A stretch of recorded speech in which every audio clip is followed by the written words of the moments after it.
Jack's life turns upside down when he catches his girlfriend Francesca cheating with his cousin at a wedding. Hurt and betrayed, Jack seeks support from Reddit as he tries to heal and rebuild his life. Amidst the turmoil, he discovers shocking truths about Francesca's past and finds a potential new love interest. Get ready to say, "What a story," before starting. Subscribe to the channel and activate the bell to receive notifications for upcoming videos. Betrayed by my girlfriend and cousin at a wedding. So, my girlfriend Francesca, 33 years old, female, and I, 34 years old, male. We've been together for a couple of years now.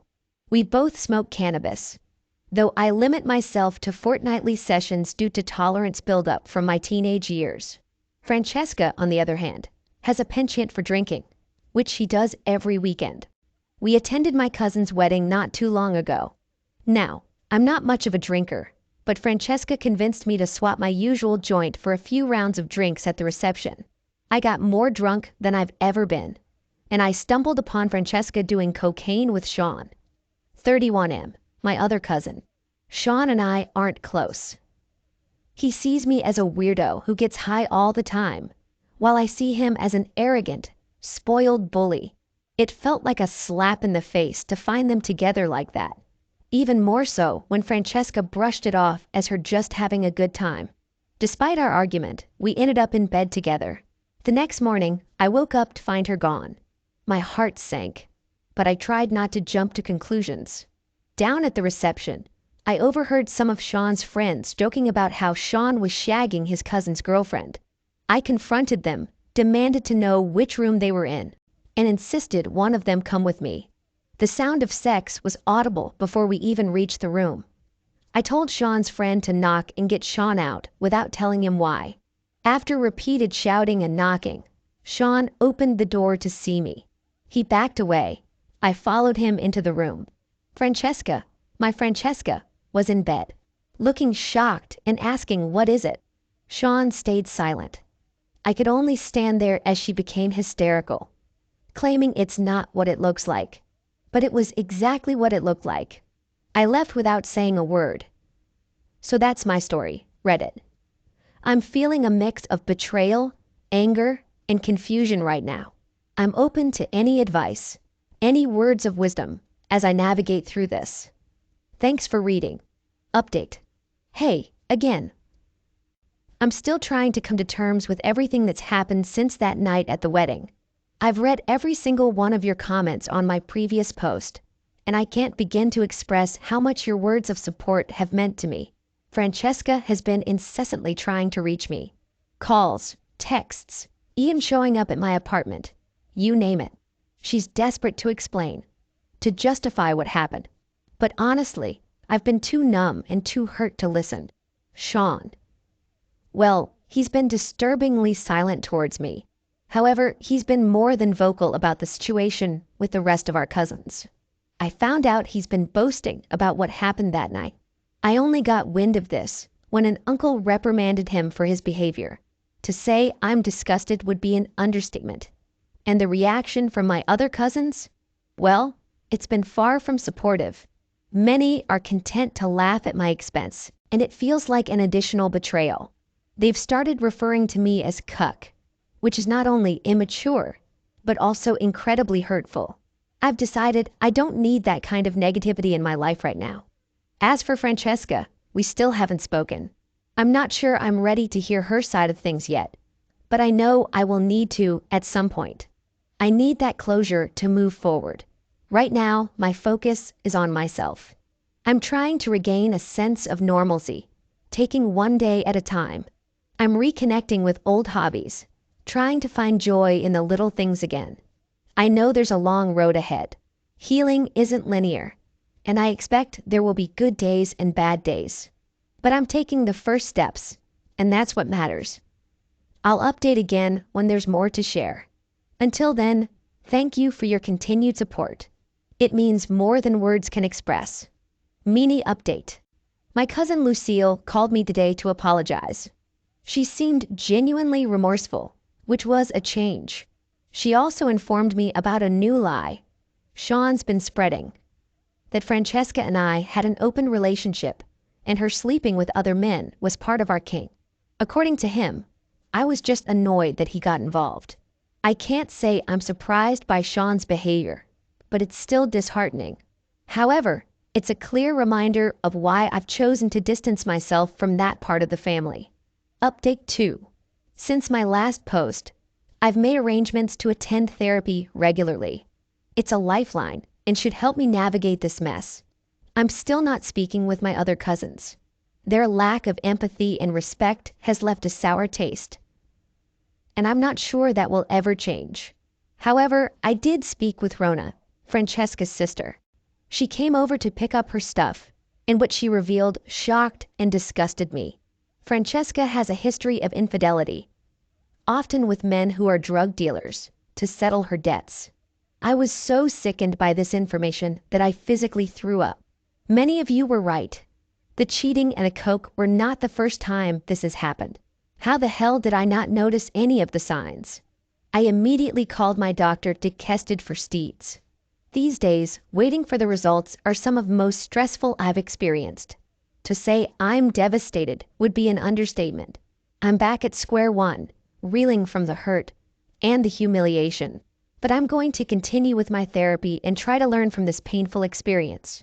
Thank you, Reddit, for being here. Your support means more than you know. I'll keep you updated on my progress. Hello again, Reddit. Just a quick little update to say I got my results back from this DT test. I'm clean. I swear this is a massive weight lifted off my shoulders. Update 3. Hello again, Reddit. It's me. I wish I were back with better news, but sadly, that's not the case. Finally, I gathered the strength to speak to Francesca. I wanted to understand why she hadn't just told me about her cocaine use. I would have helped her. I would have gotten her off it and possibly into rehab. But her response was a punch to the gut. She admitted that she would have cheated regardless. She claimed our sex life was lacking, that it was far from exciting, barely even vanilla. She confessed that she'd been faking it the entire time to avoid hurting me.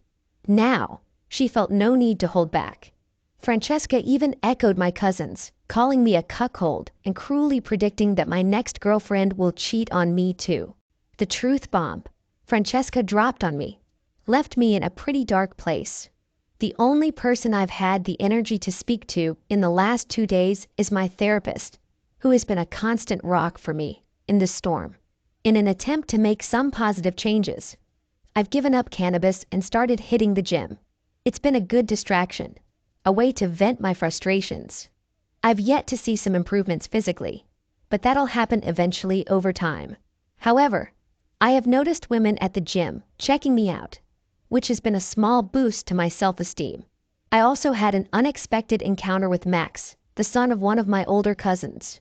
He shared that since the wedding, the kids in the family have been giving their parent hell, calling them out on their disgusting behavior. I guess all that free weed I used to share with them made an impression. It was a small consolation, but it gave me a moment of satisfaction. Despite all the challenges, I'm still standing. I'm hurt. I'm healing, and I'm working on building a better version of myself. Thank you for being there during this tough journey. Your support truly means a lot. This will be my last update for a while. I'll update again when I'm in a better place. Update 4. Ran into Sean. Things escalated. I bumped into Sean at our local store. Maybe it was all the pent-up anger or the last vestiges of my heartbreak, but seeing him there, so smug and unbothered, immediately set me off. And when he started taunting me, I just snapped. I did something I never thought I'd do. I attacked Sean. It was a flurry of punches, rage, and adrenaline. I broke his nose and knocked out one of his teeth. I've never been a violent person, but in that moment it felt like every punch was for every lie, every betrayal, and every heartache. His friends were there too, but they didn't lift a finger to help him. Instead, they watched the entire incident unfold.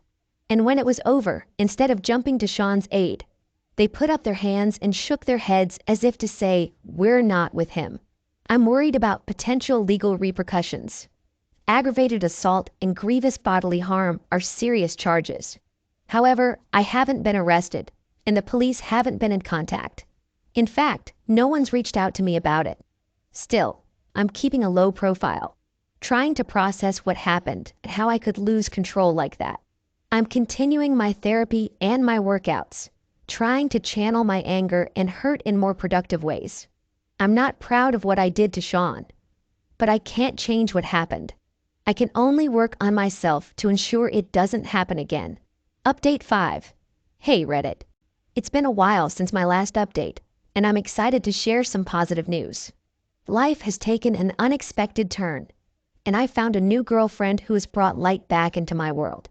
After the chaos with Francesca and Sean, I decided to focus on myself. I threw myself into therapy, hit the gym hard, and started rebuilding my life. It was during one of my workouts that I met her, Emily. We struck up a conversation, and it quickly became clear that we had a lot in common.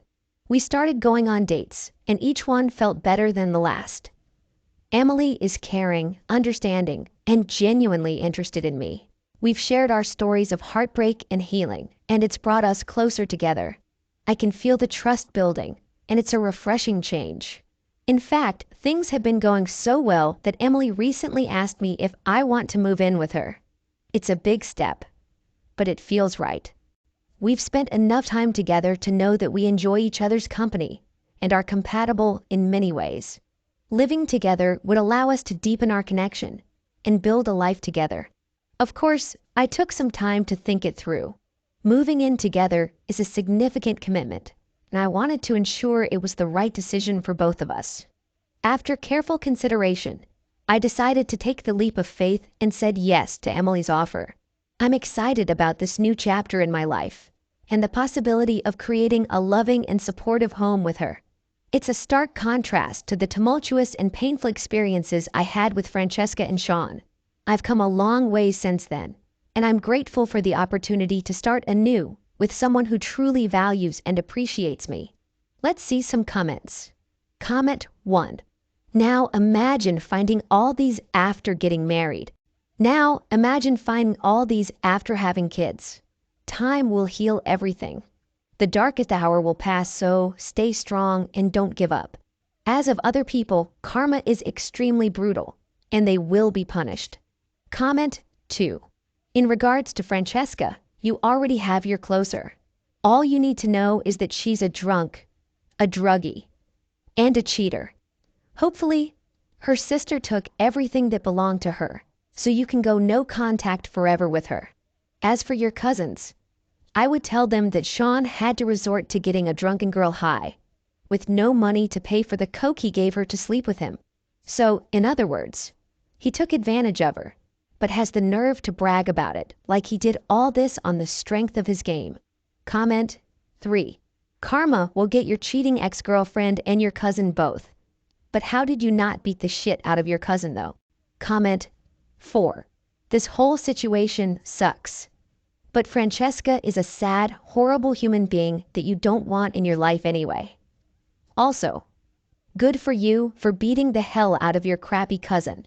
Dude deserved that. Especially since he's trying to cover his ass by making up lies about your old relationship. The fact that his friends didn't help and said they aren't involved just shows how shit of a person he is. You deserve better, man.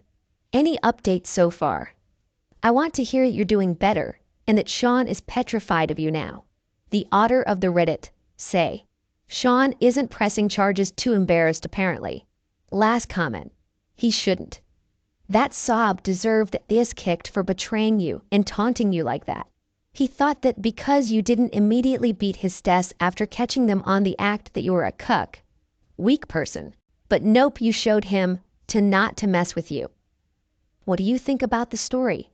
What's your tips? Leave your thoughts in the comments below. And if you have any similar experiences or stories to share, we'd love to hear them. That's all for today's story. If you enjoyed this video, don't forget to hit the like button, share it with your friends, and subscribe for more deep dives into the intriguing world of human experiences. Stay curious, and we'll see you in the next video.